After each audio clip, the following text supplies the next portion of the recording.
I disappeared on the night of my 12th birthday, July 20th, 1988. Only now can I tell the amazing story, this true story. Kensuke made me promise to say nothing until at least 10 years had passed. I promised. I had done school, done college, and I've had time to think. I owe it to my family and friends to lie no longer and to tell the truth of my disappearance on my return from the dead. But I also want the world to know how great and good Kensuke was as a man and as my friend. Until I was nearly 11, until the letter came, life was just normal. There were four of us in our house: Mum, Dad, me, and Stella. Stella Artois, my black and white sheepdog, who always seemed to know what was going to happen next before it actually did. As I said, my life was normal. Every morning, down the road, I would go to monkey school, as my dad called it, because the kids always sounded and played like monkeys do. My dad always called me Monkey Face when he was in a playful mood. After school every day, I'd be off down to the local playground to play football with my best friend, Eddie Dodds, and Matt and Bobby and others. We had our own team, the Mudlarks, and we played other teams in the area. Every week, I did a newspaper round for Mr. Patel's shop on the corner. I was saving up to buy a mountain bike. Sunday was special. We'd all go dinghy sailing on the reservoir. My father loved it because the air was clear and clean, no brick dust. He worked down at the local brickworks. So did my mum, as a secretary. My mum loved sailing too. She was always the captain, or more the blue cap. Then the letter arrived. The brickworks were going to close down, and they would both be out of work. They had been made redundant. There was a terrible silence at the breakfast table the next day. We never went sailing after that. They both tried to find other jobs, but there was nothing. My mum and dad started to argue a lot. I tried to stay out of the house and play football, but then Eddie moved away because his dad had found a job elsewhere in the country.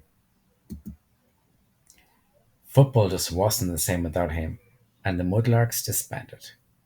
Everything was falling apart. Then one Sunday morning, I came home from my paper round and found Mum in tears. Your dad's gone off, she said. I thought you meant for good, but no, it wasn't that. He's gone down south to look for a place to live. He thinks there's more opportunity of work down there. I don't know. I don't want to live here. I was I don't want to leave here. I was born in this town. I was there a week later when the phone call came from my father. Later, my mum said, he sounds like his old self, Michael. He's found us a place in Fareham, somewhere near Southampton, right on the sea, he says. My father did, indeed, sound like a changed man. He was waiting for us when we got off the train, all bright eyed and full of laughter. It's not far, he said, ruffling my hair. Wait till you see it, Monkey Face. You'll love it. We jumped in a bus and arrived at the marina. Dad led the way to a shiny, dark blue yacht. Here she is, he said. Let me introduce you. This is Peggy Sue, our new home. Mum went very quiet.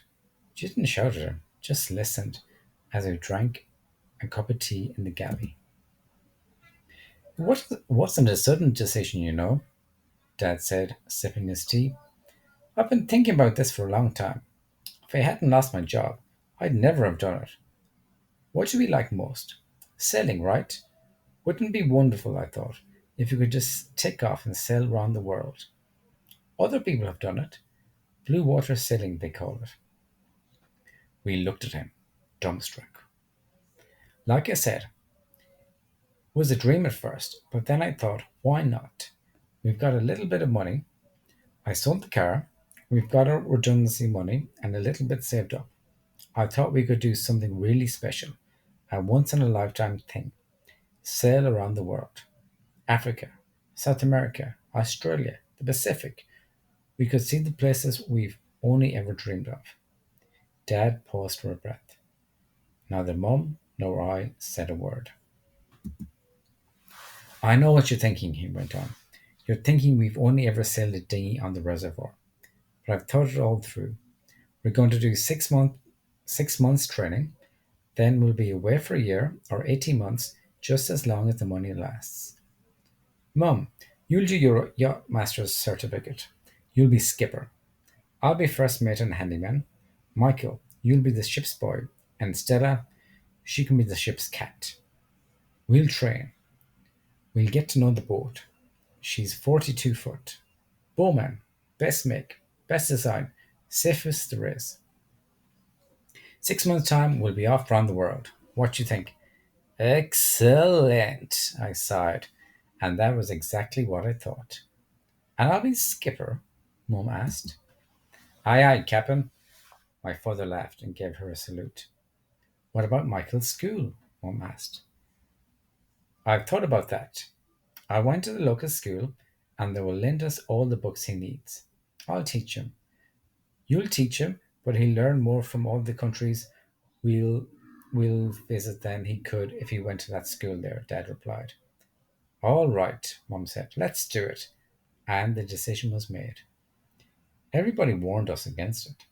They told us horror stories of pirates, storms, whales, freak waves, but we weren't put off. We got sailing lessons from a man called Bill Parker, who had sailed around the world twice, single handedly. By the time he'd finished teaching us, we felt we could sail the Peggy Sue anywhere.